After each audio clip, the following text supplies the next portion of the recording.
Jewe reka mbibwira iby'Imana yambwiye kera, yambwiye ngo kuko burya ingabo zose zisa n'ubuyobozi bwazo. GOMA ijya gufatwa, abasirikare bakuru bose buriye ubwato bigira i Bukavu. Muraza kumbabarira iyo umuntu ashaje avuga ukuri, ariko nkasenga Imana ikambwira ngo ijoro ryijima cyane iyo bugiye gucya. Haleluya. Ngo kandi iki gihugu mubona cyahindutse iciro ry'imigani, kandi iteka ryose mbere y'imvura habanza icyokere. Ntimuzakangwe n'icyokere, iteka ryose imvura ibanzirizwa n'icyokere. Ibi byokere ntibibakange. God is doing something.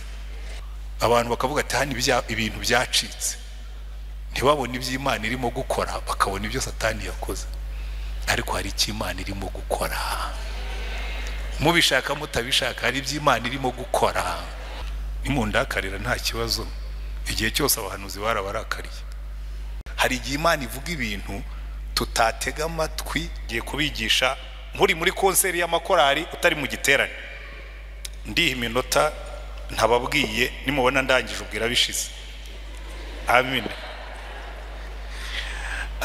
Intego dufite iravuga ngo nzabaha umutima mushya, mbashyiremo n'umwuka mushya.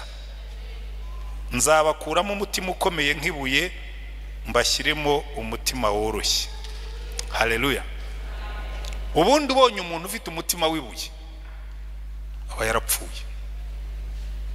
Kandi hari igihe Imana ireba abantu ikabitegereza ikakuvuga ngo aba bantu nubwo mubareba bagenda, mu maso yanjye barapfuye.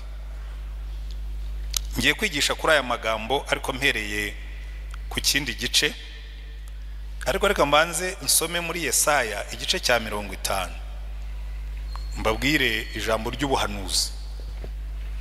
Yesaya 50, mvuze 51. Haravuga ngo mwabakurikirana gukiranuka mwe, mugashaka Uwiteka ni munyumve. Murebe igitare mwasatuweho n'urwobo rw'inganzo mwacukuwemo. Ni mureba Aburahamu sogokuruza na Sara bababyaye, kuko ubwa Aburahamu yari akiri umwe namuhamagaye nkamuha umugisha nkamugwiza. Haleluya. N'umunezero mwinshi uhuje ibintu bitatu. Ikintu cya mbere kiravuga ngo turi muri revival night, ijoro ry'ububyutse, cyangwa ijoro ryo kwibuka ububyutse, cyangwa ijoro ryo gusengera ububyutse. Revival night. Icya kabiri, baragenda bazana bishop w'Igahini na korari y'Igahini. None Imana ikavuga ngo abakurikirana gukiranuka mugashaka Uwiteka, murebe igitare mwasatuweho n'urwobo rw'inganzo mwacukuwemo. Kuko buriya revival mu Rwanda yatangiriye Igahini, kandi burya aho Imana yigeze kumanukira. Haleluya. Aho Imana yigeze kumanukira, ubwo haba hari ikibuga indege yayo ishobora kugwaho. Haleluya. Kuko ntabwo Imana ipfa kumanuka, kandi iyo yigeze kumanukira ahantu ntihamanukira rimwe. Kera ahantu twari dutuye hitwa Intete, hari ahantu iteka barakubwiraga ngo nubona imvura igiye kugwa mujye mukura inka aha hantu, ariko ndashaka kuzahacukura. Hagomba kuba harimo nka koruta cyangwa harimo ibindi bintu. Iyi nkuba yakubitaga aho hantu yarahakubitaga, inkuba yarahamanukiraga. Rero hari ahantu hakurura Imana. Imana ikavuga ngo aha hantu nigeze kuhamanukira, kandi nzongera mpamanukire. Haleluya. Cyo si icya kabiri, mwibuke igitare mwasatuweho. Buri Anglikani yose yo mu Rwanda bagerageje kwitangirira Rukira biranga. Bundi buri Anglikani ntabwo yatangiriye Igahini, yatangiriye Rukira. Barabigerageza byanga gufata, kuko Imana iravuga ngo oya, hariya ntabwo hari ikibuga kinini ushobora kugwaho. Indege yayimanurira Igahini, revival iratangira. buriya rero abanyagahini mwaje Remera cya gatatu ngiye kuvuga bahaye Remera rero naho buriya afite ukuntu hateye kwihariye ahangaha haba umuriro haba fire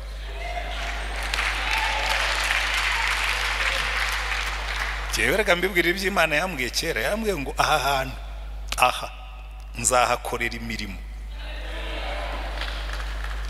ngo abantu bazajya bava handi baze kurahura hano ariko buriya ayo bantu bashobora kwishima bakavuga ngo Imana ubwo ari Yesu wabivuze nta kabuza bizasohoza wapi amasezerano y'Imana ishobora kuyaguha iyo udakoze ibyo ngiye kuza kubabwira ashobora kurara pe ntuzanayabone Abayisirayeli Imana yabakuye muri Egiputa irababwira ngo ubu ndabatwara ku mabaye yanjye nk'igisiga cy'ikizu mbajyane mu gihugu cy'amasezerano nasezeranije basogokuruza banyu baraza bageze mu butayu bagenda birevuruta bagenda babininira bagira bati irababwira ngo sawa abona kuye muri Egiputa mwese musubire muri ubu butayu mugwemo abana banyu nibo nzajyana kuko mwebwe mwarabyanze hari igihe Imana ivuga ibintu tutatega amatwi ntibibe mu gihe cyacu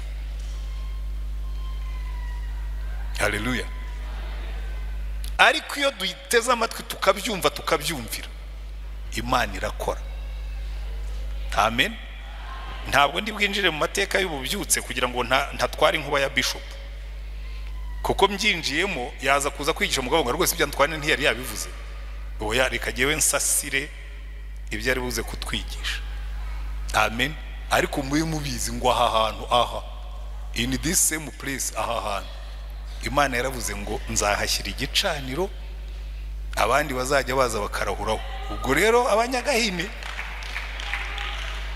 turabubashye cyane ariko natwe mutwubahe nyine mumenye ko hano Remera hari igicaniro buriya hari ibintu kera muzasubiza amaso inyuma mvuye ngo ariko ibi bintu byatangiriye Remera wenda reka nirateho gakeya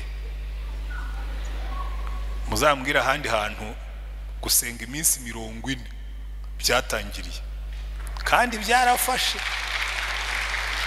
kuko mu gitare twasatuweho murangirikani mu gitare twasatuweho byari biteganijwe bakavuga ngo icyumweru cya mbere cyo kwiyiriza ubusa rero giye naje mu gipastori nkajya numva babiranga icyumweru cya mbere cyo kwiyiriza ubusa abona nta muntu wirije icyumweru cya kabiri cyo kwiyiriza ubusa abona nta utangaje amasengesho tukabirangiza byose hanyuma nza kugira Imana buriya rero kugira ngo uzatangirire ibintu kuri katedrali ugomba kuba ufite umutwe munini kuri katedrali uba ukora ibintu byose bishop kureba ku rutugu aho umwuka ushyushye inyuma yawe hanyuma ngira Imana banyohereza i Remera ndavuga ni hano ho ndi kure y'igitutu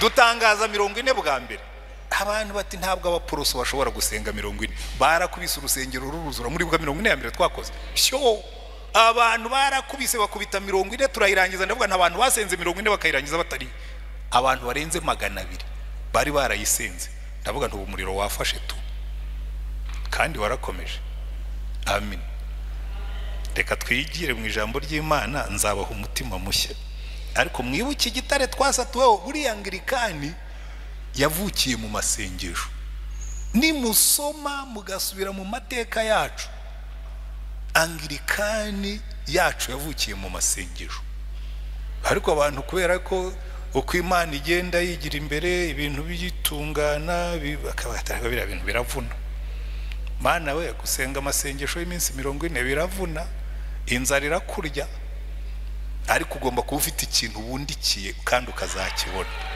amen nejo bundi tuzatangira ubwo nyine mwe murimo gushyushya uko muzayasenga ndashaka kwigisha kuri ari amagambo mpereye kuri Ezekiyeli ariko noneho 37 kuko 36 ivugamo amasezerano Imana ikavuga ngo nzabaha umutima mushya nzabashyiramo n'umwuka mushya nzabakuramo umutima wibuye mbateremo umutima w'inyama ariko kugira ngo byumve neza no kubanza ukumva uko Imana ibona abantu kugira ngo ibahe ari amasezerano igice cya 37 rero kiduha uburyo Imana yabonaga Isirayeli aravuga ngo ukuboko k'Uwiteka kwangezeho ansohora ndi mu mwuka amanura ngeza mu kibaya cyari cyuzuyemo amagufwa anzengurukanaho cyayakikije hose maze mbona ari menshi cyane muri icyo kibaya kandi yari yarumye rwose maze arambaza ati mwana w'umuntu mbese aya magufwa yabasha gusubira kubaho ndamusubiza nti mwami Uwiteka ni wowe ubizi iki nicyo kintu cya mbere tugomba kubanza tugaheraho muraza kumbabarira iyo umuntu ashaje avuga ukuri kuko ntacyo utarabonye ntacyo utarumvise ntacyo utara reka mbabwire kimwe mu bintu birimo kuntera kugaruka kuri aya magambo muri iyi minsi kandi nkabivuga turi abangirikani bateranye bavuye muri cya gitare cya revival Bishop aza kutubwira ibyabaye n'ibyakozwe kugira ngo igerweho angirikani igaha igihugu a name a legacy umurage ariko muri no minsi ndafungura YouTube nkasanga nitwe baciraho imigani nkavuga ngo ibyo ari byo byose hari ikintu Imana yavuze kandi no kugikora izakikora once again izongera ibikore bira ntabwo bijya bimfataho nta nubwo binca intege nta bana ubwira ngo ariko ngo itorero ntirijya riseba oya itorero ntabwo Yesu ajya aseba ahubwo hari igihe adusebya kavuga ngo ngiye kubareka mwambara ubusa ku gasozi nzabona aho mpera kugira ngo mbarivayivinge hari igihe abantu buma mu mutima kuma ariko akajya agenda ubona akomeye Imana ikavuga ati ariko buriya muntu nubwo umubona agenda ari fresh inyuma ariko imbere arumye hanyuma rimwe Imana ikazareka kuma kwawe kukajya hagaragara kwajya hagaragara noneho nawe ugatangira kuvuga ngo Mana have mercy on me ungirire imbabazi kuko Imana yacu yo ntacyo bijya biyibwira uko byagenda kose ahubwo ibirimo kuremaho izahera ahubwo ikintu kirimo kumbabaza mu bangirikani nta urimo kurira ahubwo twese turavuga ngo awa abandi bari imyoza abandi bararakaye abandi baragira gutari ku wundi Imana yatwaye Ezekiel imuzengurukana hejuru y'ikibaya cy'amagufwa yumye ngo ayo magufwa yaratatanye ngo igufwa ririya irindi ririya tekereza amagufwa y'ukuguru amagufwa y'ibirenge yaragiye hariya ayo murundi yaragiye hariya y'ikibero yaragiye hariya atatanye no fellowship erega burya hari igihe bijya biba ntitubibone ko bihari tukishara tukavuga ngo ariko tumeze neza Imana ivuga ngo ariko mumeze neza hehe ikazageza ahantu ikavuga ngo reka mbere uko mbigenza reka nyeganyezeho gatoya hanyuma mwambara ubusa kugira ngo nzabone aho mpera mbazura cyo ugenda icyo nkundira Imana kugira ngo nzabone aho mpera mbazura aba bantu bo muri Isirayeli Imana yari yababwiye ngo nzabashyiramo umutima mushya mbashyiremo n'umwuka mushya mbareme bundi bushya bari kuvuga bati sawa buri izabikora iravuga ati ariko henga mbanze mbereke how you are itwareze cyeri agiye kubabwira ngo nababonye mumeze nk'ikibaya cy'amagufwa yumye mutatanye igufwa riri ukwaryo irindi riri ukwaryo Hello nimundakarira nta kibazo igihe cyose abahanuzi barabarakariye noneho Imana ibaza Ezekiel iramubwira ngo Ezekiel ngo mbese aya magufwa ashobora kongera akaba mazima Ezekiel kubera ko the case was so great ibi kibazo cyari kirenze arabyitegereza aravuga ngo Mana ngo ibi ni wowe ubizi ngo niba aya magufwa yakongera kegerana gaterana akaba mazima ngo ni wowe ubizi ku bwanjye I don't know ariko icyo nkundira Imana nzabateramo umutima mushya mbashyiremo n'umwuka mushya nindangiza mbagarure mbashinga hanyuma arabwira ngo Ezekiel ntucike intege point 1 hanurira aya magufwa mazu yabwira uti yemwe mwamagufwa yumye mwe nimwumve ijambo ry'Uwiteka uko niko umwami Uwiteka abwira aya magufwa ngo dore ngiye kubashyiramo umwuka ngo mubeho, ngiye kubateraho imitsi, mbakwizeho inyama, mbatwikiriza uruhu, mbashyiremo umwuka mubone kubaho, mumenye yuko ndi Uwiteka. Haleluya. Imana iyo igushyize imbere y'ikibazo iteka ryose iba yiteguye kuguha igisubizo. Uzitonde Satani nakujyana mu kibaya cy'amagufwa yumye azaguca intege, akubwira ati ibi rwose biri hopeless. Sinzi inshuro nigishije kuri aya magambo muri 94, 95, 96 niko u Rwanda rwari rumeze, uretse no kuvuga ngo twari dutatanye n'amagufwa yari ahari. Ariko nkasenga Imana ikambwira ngo ijoro ryijima cyane iyo bugiye gucya. Haleluya. Ngo kandi iki gihugu mubona cyahindutse iciro ry'imigani, ngo nzabasukaho umwuka wanjye, ngo nzabarema bushya, ngo aho mwagejeje ku biciro ry'umugani, ngo abantu bazaza baje kureba aho muzaba icyitegererezo. Haleluya. Kandi Imana yarabikoze. Ariko hari n'ibindi tarakora. Ntabwo Imana yarubatse ariko isigaje gushyiraho igisenge, yarangiza ikazi gatura mu nzu yayo, yaduteyemo umutima mushya n'umwuka mushya. Mwihangane, Imana nimara kubikora muzabona itandukaniro. Jewe ndabitegereje kuko nzi ko Imana izabikora. Izabikora, n'ibindi yarabikoze, n'ibindi abizi izabikora. Amina. Kera twajyaga turagira inka, kumva hirya mu ishyamba ibintu biravuga ngo,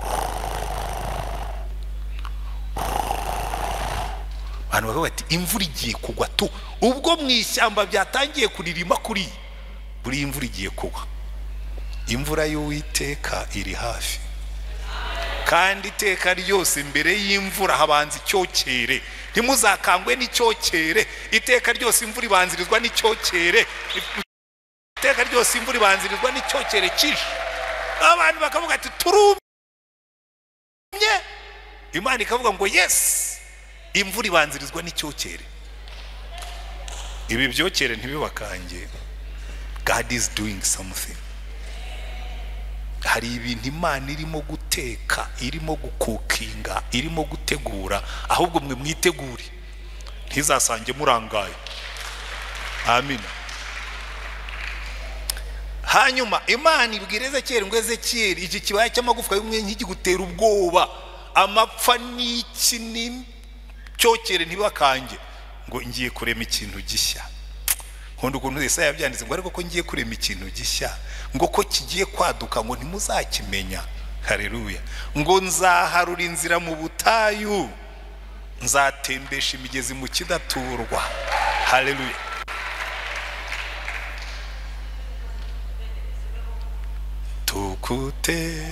Tukutendereza Yesu, Yesu uri mwana gwendega, umusa gona nziza nebaza Yesu muroko. Amen. Ariko ndagira ngo twibaze ibibazo bibiri, ntabwo ndi bubatindire muhumure. Nababwiye ngo nimubona mpagaze iminota nihayira birangiye. Niki cyari cyarisha ayo magufwa akageraho yumirana agatatana? Kuko mbere yuko Imana izura ibintu, mbere yuko Imana irema ibintu bundi bushya, irabanza ikababwira ngo ariko mwazize iki mupfa? Kandi Imana ikabaha igisubizo.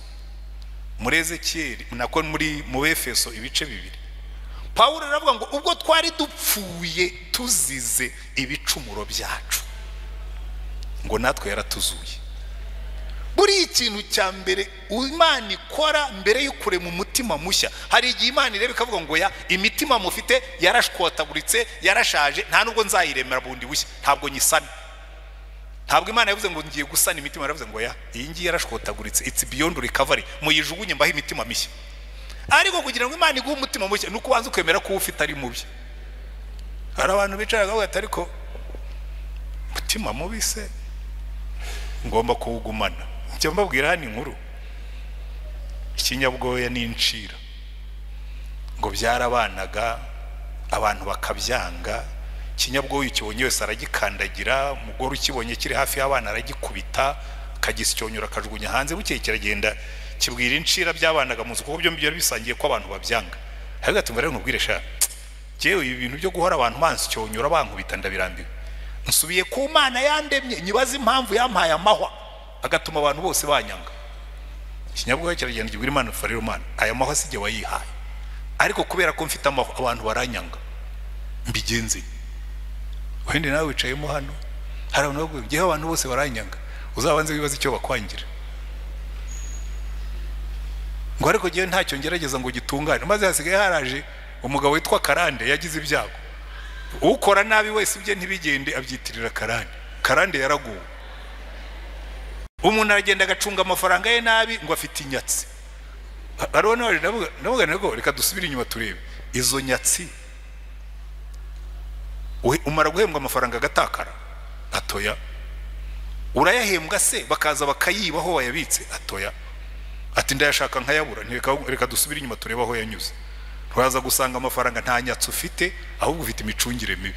Turicara turabara nawe ntubona aya yagiye hanga wowe wiha gutanga ibirenze ibyo winjije, ukiha kuba ndigabo kandi ntacyo ufite. Warangiza ngo ufite Karande ngo ufite inyatsi. Banza usubire inyuma urebe ibyaha birimo kukwangiriza.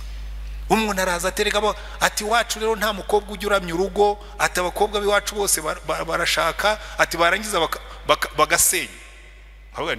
Barashaka barangiza bagasenya. Wese wajya ukazana Yesu ugashaka ukubaka, ariko wajya kureba ugasanga ingeso zimwe ziba zaratangiye utararongorwa. Wajya guhitamo ugahitamo utabajije Imana ukazayibaza waragezeyo.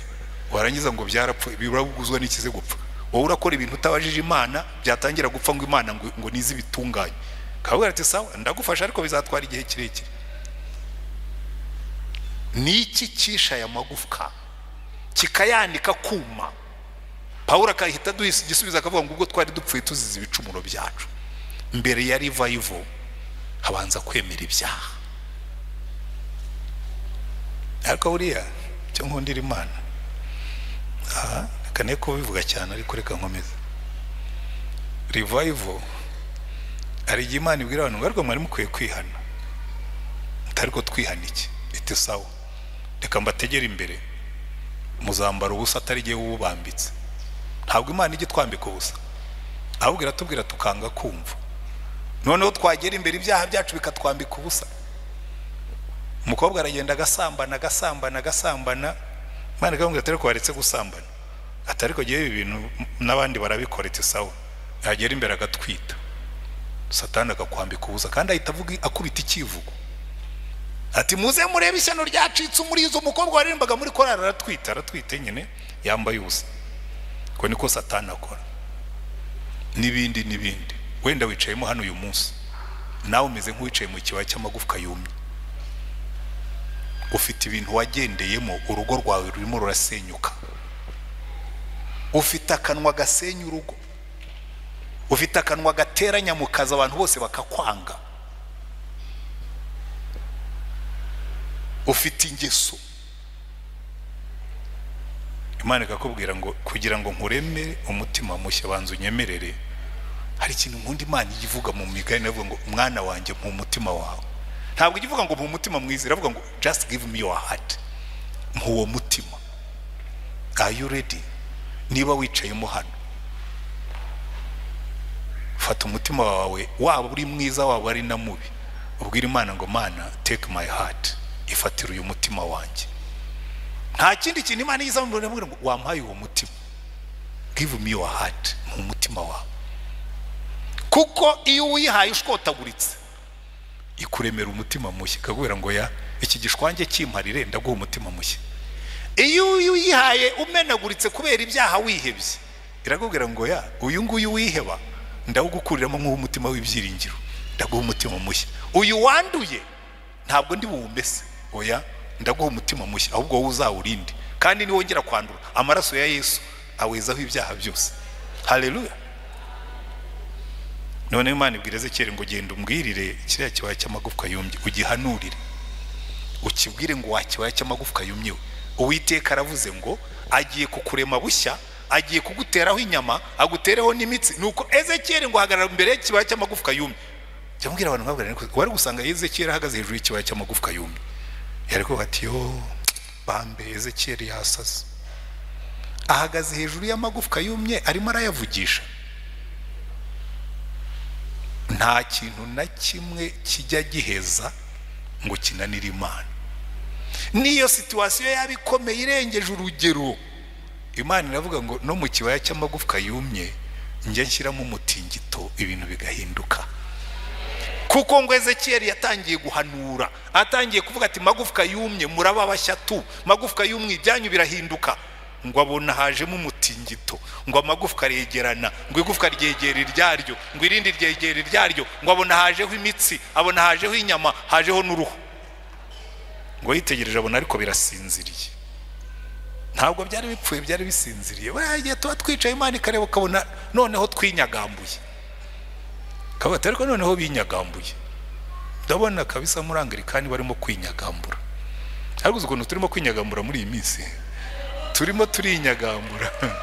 Mubyemere cyangwa mwe kubyemera, turimo turinyagambura. Kandi muzabibona, mufata imyaka 5, 6, 10 muzabibona turimo turinyagambura. Ntimurebe biriya mu byima amaso, ntimukumva indirimbo za Satani ngo muzitize volume. Ko igihe Satani burya ni ingegero, ni umugome. Satani araza agahagarara mu nguni, agafata aho parireri, akazamurijwe ati ibintu byacitse. Abantu bakavuga ati hani ibintu byacitse. Ntibabone iby'Imana irimo gukora, bakabona ibyo Satani yakoze. Ariko hari icyo Imana irimo gukora. Mubishaka mutabishaka hari iby'Imana irimo gukora. Kandi nibirangiza muzabibona, shansiye zose zisa nabi. Mbere icyo by'Imana irimo gukora, Anglikani mu minsi iri imbere izaba ari itorero ryihaza mu bukungu. Mu myaka 10 tuzasigarana intambara yo gucunga neza. Ariko reka mbabwire, jewe nayoboye ikigo cya Anglikani kiriya kikiri kitaraba university, nta ni faranga tubona. Ariko ndenda kubabwira ngo province y'u Rwanda nufata mu myaka 5 izaba ifite umutungo ishobora gutunga university yayo nayo ikitunga. Nimutabyemera nuko mutitegereza. Icyakora hari icyo bizasaba ko amagufwa yegerana. Kuko akarwara tukirwaye n'akanyamwigendaho, ariko umunsi tuzakavamo, believe me, muzatangara. Najyaga mbibara kera nkiri hano i Remera, mwiyerekwa ry'Imana. Remera ubwayo yonyine uhacunze neza ashobora gutunga amadiyoseze nkangahe batagombye kujya hanze. Mwabyemera cyangwa ntimubyemere, ariko mu myaka 5 bizaba bishoboka.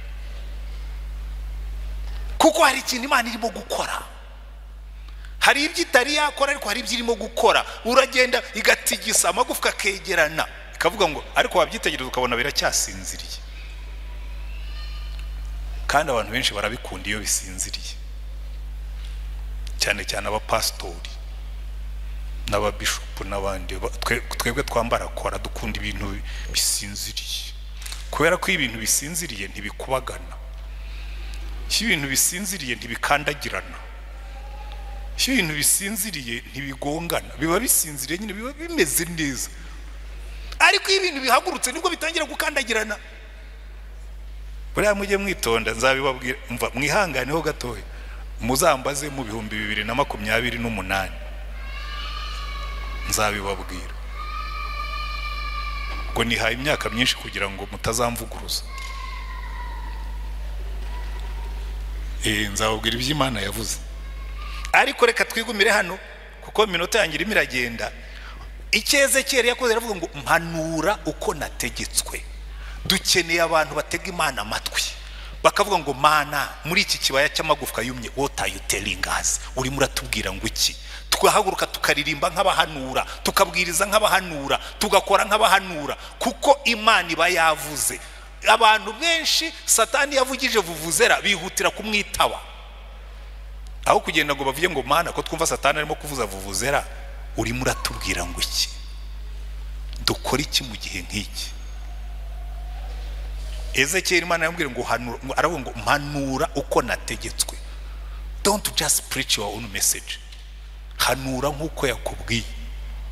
Niyo mpamvu natangiye nihohora, kuko hari igihe iyo utangiye guhanura hari ubwo abantu bashobora kurakara, ariko amaze guhanura abona ngo ibintu biracyasinziriye. Imana aravuga ati Imana ko bigisinziriye, aramubwira ati rero buri ubwo bisinziriye hanurira umwuka. Haleluya. Reka nsabe korari mwese iziri hano nibura mutangire mujye mu mujyo, mutangire mujye mu njyana yo kumanura indirimbo zitera abantu kuzura umwuka. Indirimbo, kuko Ezekiel abonye ibintu biri aho ngaho ngo aramubwira ati noneho hindukira uhanurira umwuka. Mwuka uriya muri ADPR kera niho izo ndirimbo z'umwuka zabaga. Arifite Hozeyana arifite indirimbo nakundaga cyane, nakundaga kuyiririmba kuko numvaga ni mwuka werawe ngwino tujyane umwamanumye mu murimo. Iteka ryose iyo abantu batangiye guhamagara umwuka ngo aze, aba preachers tugahamagara umwuka ngo dukorane, imbaraga Imana iravuga ngo yes, icyo nicyo nari ntegereje abantu biteguye gukorana nanjye, nkabashyiraho imbaraga z'umwuka wanjye wera, batangira kubwiriza imbaraga zikamanuka, batangira gusenga imbaraga zikamanuka, batangira gukora ibitangaza bigakoreka. Ngo Ezekiel Imana ambwira ngo hanurira umwuka. N'ubundi byari bisazi guhanurira amagufwa, ariko nibisazi kurushaho guhamagara umuyaga. Ukaga umuntu agahagarara akavuga ngo umuyaga ngo huha uva iburasirazuba, huha uva iburengerazuba, huha uva amajyaruguru. Umuntu yari kumusanga akabatse uyu mugabo yarasaze, bwarayaze byaranye. Ejo twamusanze avugana n'amagufwa yumye, none arimo arahamagara imiyaga. Ariko ngo umwuka yaramanutse ahushye muri bya bindi byari bisinziriye, ngo hahagurukamo inteko nini. Baratubwira ngo a large army. Inteko ntabwo ari abantu bari hamwe gusa. An army is different from a crowd. Ntabwo hahagurutse abantu benshi, hahagurutse inteko nini. Ndimo ndahenda umwuka muri kino gihe ngo amanuke, yongera amanuke, kuko buriya nimusubira muri revival, Bishop araza kubitubwira Mushua, nuvuga revival y'igahino ukibagirwa umurimo w'umwuka wera, uzaba utarasomye igitabo cya Joe Church, Quest for the Highest.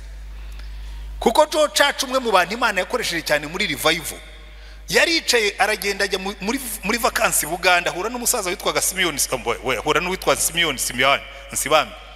Aramubwira ati Nsibambe, I'm desperate, ndumva ncitse intege.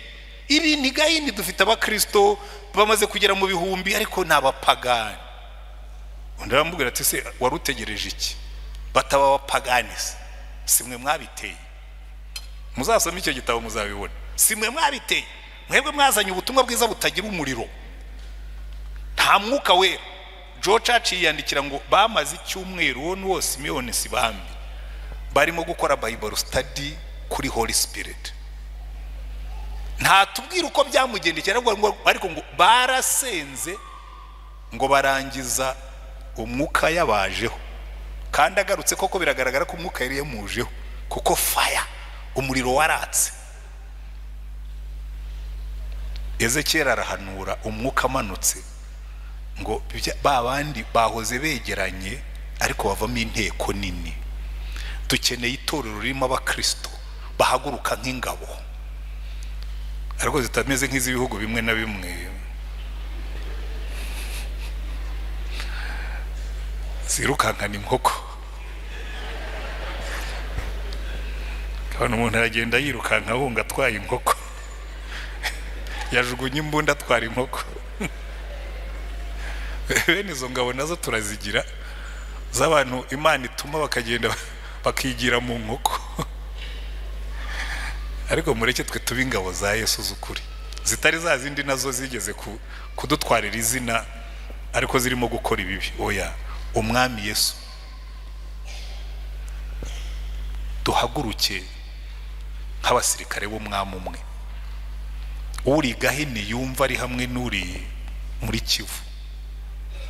Buri ikintu cyishe itorero ry'Imana ntituriyumva nk'ingabo z'umwami umwe, ngo niba bishop ayoboye Gahini yumve yuko uyoboye Muhutu uri Cyangugu ni za brigades z'ingabo z'umwami umwe, zigomba guhuza umutima, zigahuza imbaraga.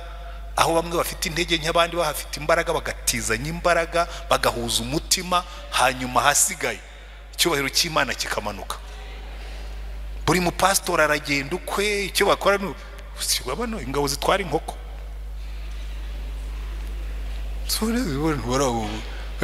Umwami yaraguhamagaye, none wowe uri muri rukanka ni inkoko. Ariko ibi ngibi nzajya mbibwira abapastori, ntabwo nabivuga abakristo bumva, kuko burya ingabo zose zisa n'ubuyobozi bwazo.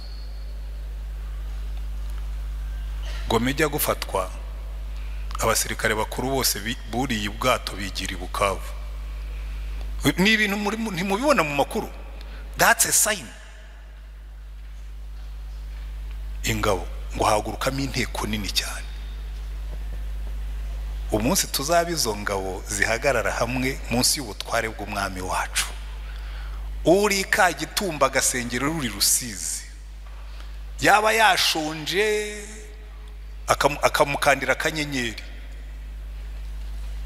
cyane. Birutse guhamagara umupastor umwe namubwira ntibitati nta kigenda, ntibyagenze bitaranusobanurira, ndavuga ndeka nkukandira akanyenyeri ko ni mwene data. Kanda akanyenyeri mwene so yo kurara ubusa we wariye, ko turi abasirikare b'ingabo z'umwami umwe. Ariko ibyo tuzabyiga ubundi, reka ngarukiriza aha ngaha. Nzabateramo umutima mushya n'umwuka mushya, hanyuma duhaguruke. Ariko reka mbanze nibwirira umuntu waba yicayemo hano kuri uno mugoroba ameze nk'igufwa riri mu kibaya cy'amagufwa yumye, uvuga ngo ngewe nibyo murimo kuvuga ibyiringiro byanjye biraheze, ngo ngewe meze nk'uri mu kibaya cy'amagufwa yumye kubw'ibyaha byawe cyangwa kubw'ikindi kintu kiguhejeje. Aho wicaye umanuka ikiganza uvuga Imana ngo Mana, uyu munsi nanjye umpembure, mpembukire muri iyi konseri. Uyu mugoroba undemera umutima mushya, uyu mugoroba undemera umwuka mushya, uyu munsi undemera urugo rushya, uyu munsi mfashe icyemezo gishya. Zamura ikiganza aho uri dusenga Imana, iminota yanjye nayimaze. Turagushimye Mwami Mana yacu, waduhaye isezerano yuko uzaturemera imitima mishya, kandi iyo uremye imitima mishya ukadushyiramo umwuka mushya uturemera n'amateka mashya. Urebe ibiganza byazamutse imbere yawe kuri uyu mugoroba. Turi mu minsi yo guhembuka, turi mu minsi yo guhemburwa, turi mu minsi yo kuvugururwa. Reka imbaraga zawe zimanukira aha hantu, buri wese umubwire ibimureba, buri wese umubwire ibimwerekeyeho, kugira ngo niduhaguruka duhuze umutima, niduhaguruka twegerane, niduhaguruka dukundane, niduhaguruka tugende nk'abakijijwe. Imbaraga zawe zikorere muri twe, uhembure umurimo wawe muri iyi minsi Mana. Ubu twereke uhembutse, kandi uyu mugoroba ukora ibitangaza n'ibimenyetso hagati muri twebwe, ukoresheje indirimbo, ukoresheje amagambo twumva. Imbaraga zawe zikora umurimo, icyubahiro cyawe kigaragare muri twe. Uhembure itorero ryawe, wumve gusenga tugusenze, ukomeze gukorera umurimo. Ibiganza byose bizamutse imbere yawe birakubwira ngo Mwami, mpindurira ubuzima, mpindurira umutima, mpindurira amateka, mpindurira imibereho. Ikiganza cyawe gikomeye kibikore, kibisohoze, kuko uri Imana kandi uri Imana ihindura byose. Mu izina rya Mwami wacu Yesu Kristo, amen.